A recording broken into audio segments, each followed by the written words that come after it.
Live from KSAT 12, the news at 5:30 starts right now.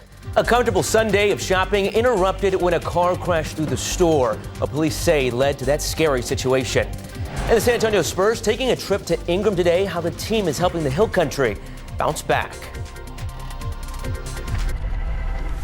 Welcome to the news at 5:30. I'm John Paul Barajas. This afternoon, a 61-year-old woman crashed into a clothing store at the Shops at Lincoln Heights. San Antonio police say she lost control of her car, crashing into St. Bernard's clothing store as well as multiple other cars in the parking lot. People were inside the store at the time, but there aren't any reports of any major injuries. SAPD adds that there are no signs of the woman being intoxicated while driving. At this time, there are no criminal charges. One man is in jail and another is being investigated after stealing roof shingles. The robbery was reported around 3 a.m. on Sliding Way near I-35 and Fisher Road in Von Army.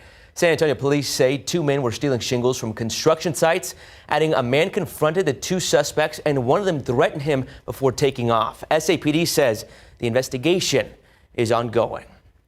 A motorcyclist was killed earlier this morning in a 5-vehicle crash on I-35. The crash was reported around 2:30 a.m. near McCarty Lane on South I-35. The motorcyclist, 33-year-old Christian Vicnair from New Braunfels, was pronounced dead on the scene. The investigation in this case is ongoing, but investigators say Vicnair hit another southbound vehicle. Lanes of I-35 were closed for close to 6 hours due to the crash. This woman is facing multiple charges of injury to a child. Yesterday, her 2 young children were found dead on the far west side, but questions still remain as to what exactly happened. According to the Bexar County Sheriff's Office, Tiona Islar called 911 stating her 2 children died after being left in a hot car. When officers arrived at the home off Chancery Gate near Culebra, the children had already been taken inside. The Sheriff's Office says they're still working to determine exactly how the children died, that there are some inconsistencies with the mother's story. From my understanding right now, from what we're gathering, there's the mom and the 2 children, and the last time that the children were seen was inside the residence, but then when she reports finding them was after 3 p.m. in the car. The medical examiner's ruling on the cause of death for the children is still pending. Meanwhile, BCSO is asking for help from neighbors. So if you live in that area and have video from between 10 a.m. and 3:25 p.m. on Saturday, contact BCSO at 210-335-6000. And happening right now, President Donald Trump is speaking at the memorial of conservative activist Charlie Kirk. We're going to take a live look as we speak. This is all happening currently in Glendale, Arizona. Let's take a quick listen. Look at what's gone on. This is a big crowd.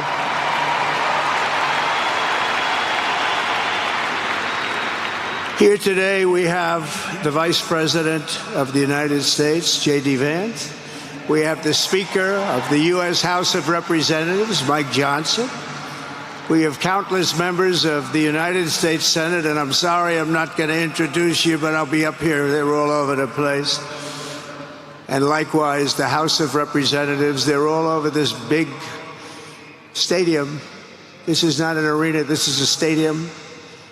Our great cabinet. If you want to continue watching that, we are streaming it right now on KSAT.com.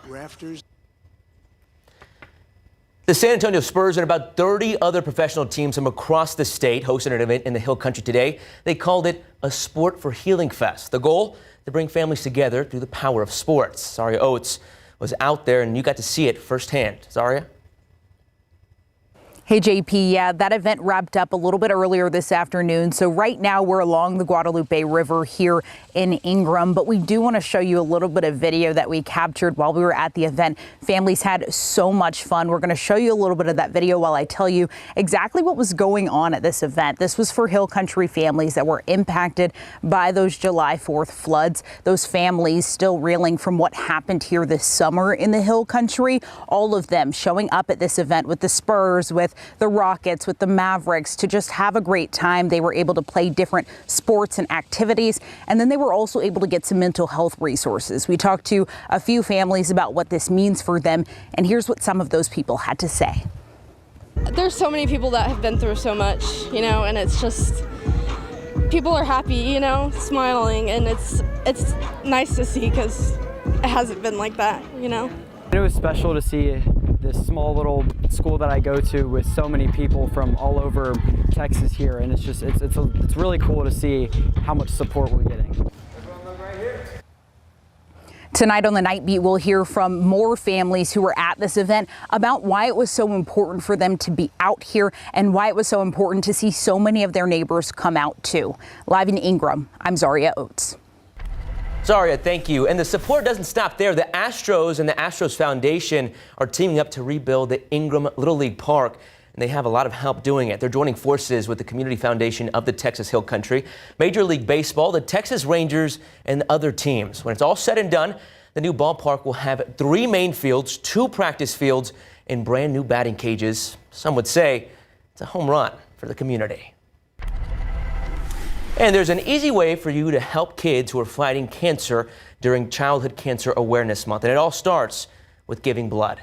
The South Texas Blood and Tissue Center says their blood supply is critically low right now. They like to carry a 6 to 7 day supply and are only sitting at a 2 to 3 day supply.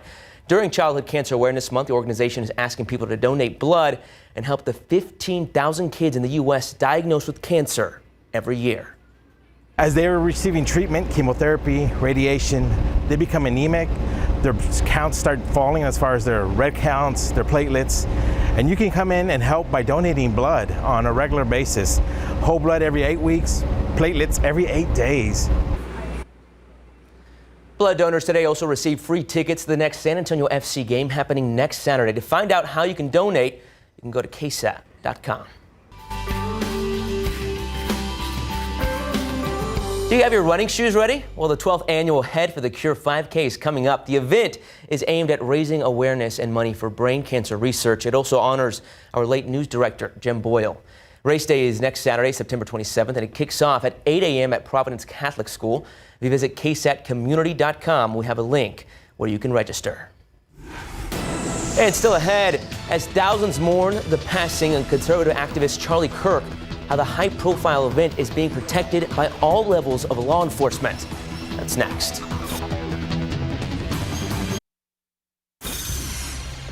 Welcome back. Thousands of people gathered in Glendale, Arizona to remember the life of conservative activist Charlie Kirk.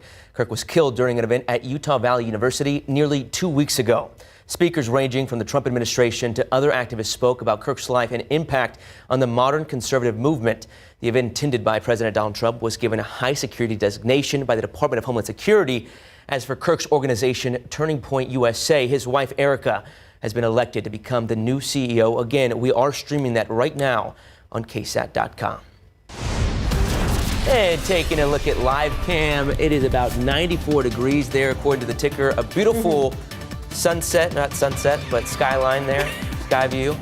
Rain chances here. You're on the right track, JP. It will be a beautiful sunset today. You just gotta maybe wait an hour or two, but those rain chances are correct. Now, we did see a few showers in areas of south central Texas today, and still expecting about a 10% chance of showers throughout the next few hours, with our temperatures, like he said, 94 degrees, sitting at partly cloudy skies. But like I mentioned, rain chances, starting to see a few in areas of Gonzales. And even as you get into Atascosa County, I'll talk about what you can expect for rain tonight and coming up later in the week after the break. Welcome back. Your time 5:42 this evening, and it's been quiet, but there has been some activity on the radar and some pop-up showers in surrounding counties. Yeah, and JP, it's nothing to worry about. These are the normal sea breeze showers we see in South Texas. There's just excess amount of Gulf moisture. And as we take a look at authority radar, that's really it. Not most of it, or if anything, has even gotten its way to portions of Bexar County. Right now, any showers are just to the east near Gonzales. And even then, as I really start to zoom in, it's really not that big. If I take this little ruler as just a length of how big that actually is, it's only about 7 miles of rain in areas of Gonzales County. It's not that big. It's just a quick little shower. Starting to see some as we go into areas of Atascosa County, near Pleasanton, Poteet, and even down towards Cotulla, but not a lot. Just little popcorn showers and thunderstorms throughout the next hour or two. But I do expect them to continue to weaken as we go throughout the rest of your evening. Before we get to this week, we are tracking a few things. We're tracking a weak cool front, not necessarily a cold front, but a cool front, because it is going to allow our temperatures to cool down just a tad, but it's also going to bring the rain chances. Now, there are a few chances of rain this week and next weekend. Next weekend is another completely entirely different thing, but this week that cool front is going to be the reason we're seeing some rain. And here's why. Here's a look at that weather maker for the chance. So we're still seeing that area of high pressure sit in areas of Texas. That's going to be the reason we're staying dry tomorrow and Tuesday. But as that high pressure continues to try to make its way, that cutoff low we've been talking about over the last few days, if not the last week or so, that low pressure system is going to cut off from the main source of that moisture, but it's also still going to have that weak cool front associated with it, and that's going to push through portions of Texas as we go into Wednesday morning. And that's when we really start to see that chance of some showers is really starting late Tuesday night, but really super early Wednesday morning. You might have some quick showers already for your Wednesday morning commute moving through as you get into Wednesday afternoon and even Thursday. And Thursday is when we should start to feel some of the effects of those cooler temperatures associated with this cool front. Even then, our temperatures staying in those mid to upper 80s, 89 degrees on Wednesday, 88 Thursday, and that doesn't even account our morning temperatures. We're going to be waking up in the 60s for some, but that's Thursday.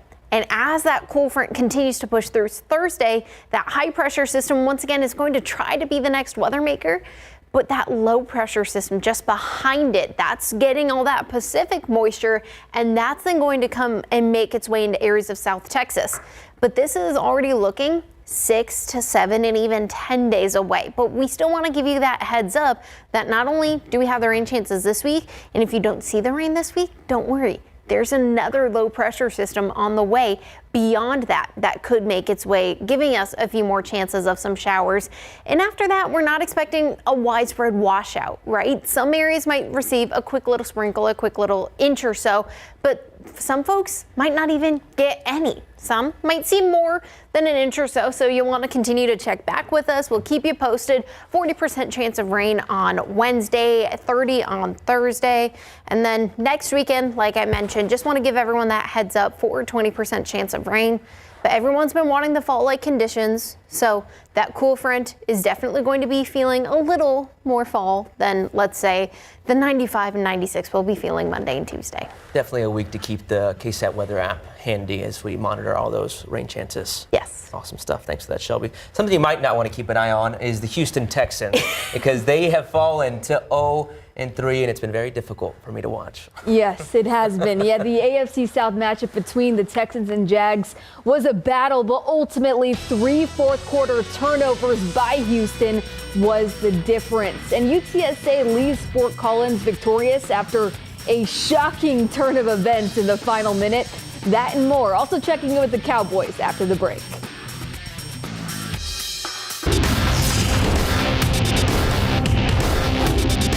All I saw is green grass, being able to catch the ball out the backfield.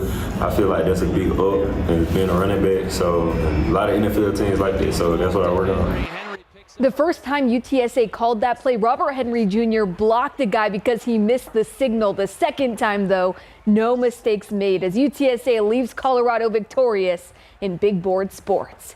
But for C.J. Stroud and the Houston Texans looking for their first win of the young NFL season in Florida, facing their division foe, the Jacksonville Jaguars. First quarter, after a missed Texans field goal, the Jags look to Bashal Tutin on the goal line, and he's in for the touchdown. That was after Derek Stingley Jr. was called for a defensive pass interference on 3rd and 9 for the Jags. It was 7-3 at halftime, and this game really came down to the final quarter. Stroud intercepted by former Cowboy Jordan Lewis, and Jacksonville takes over at their own 30, but they go 3 and out. Next Jags possession, Trevor Lawrence is picked off by Jalen Petrie.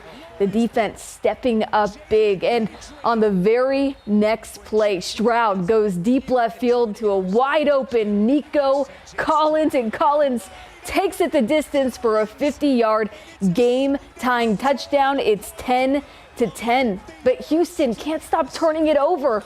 A fumble leads to this Travis Etienne go-ahead score. And on the Texans' final drive to try and go win it, Antonio Johnson, Texas A&M alum, calls game with the interception. And Jacksonville gets its first win at home over the Texans since 2017. They win it 17-10.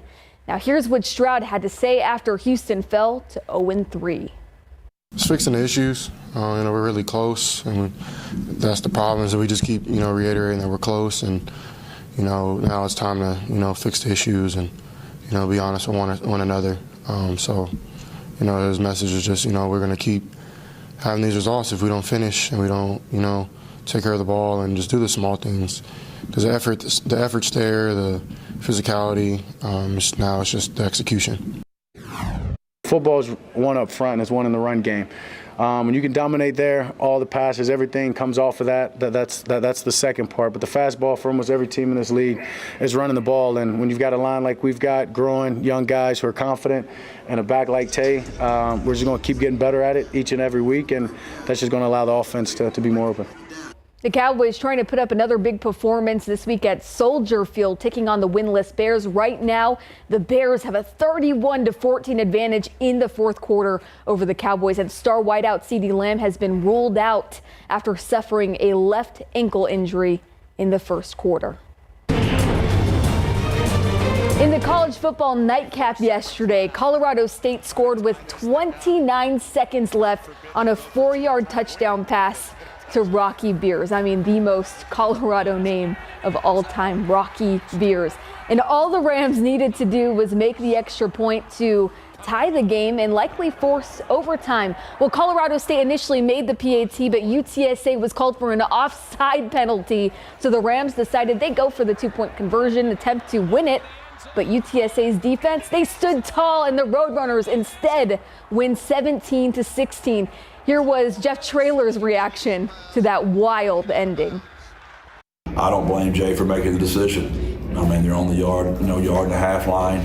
I knew they probably thought we were expecting quarterback power and quarterback counter, which they've done a ton of. And I don't know who set the edge out there. I wish you probably know more than I do. It looked like I might have been Ty on, or one of my safeties. Did an unbelievable just setting the edge and getting off the block to at least force him to have to throw the ball in the back of the end zone, out of bounds. And our kids just kept fighting. We were so close so many times. You could tell their crowd was irritated too. They didn't like us being in here, being the big bullies on the block. You could tell they were irritated. Colorado State is a great team. I feel like it was one of the best defenses we played against yet. But we just got to keep grinding every day. Well, the number 8 Texas Longhorns went 3-1 in their early season non-conference schedule after yesterday's 55-0 win over Sam Houston. Arch Manning guided the offense to a season-high 604 yards while holding the Bearcats to a season-low 113 yards.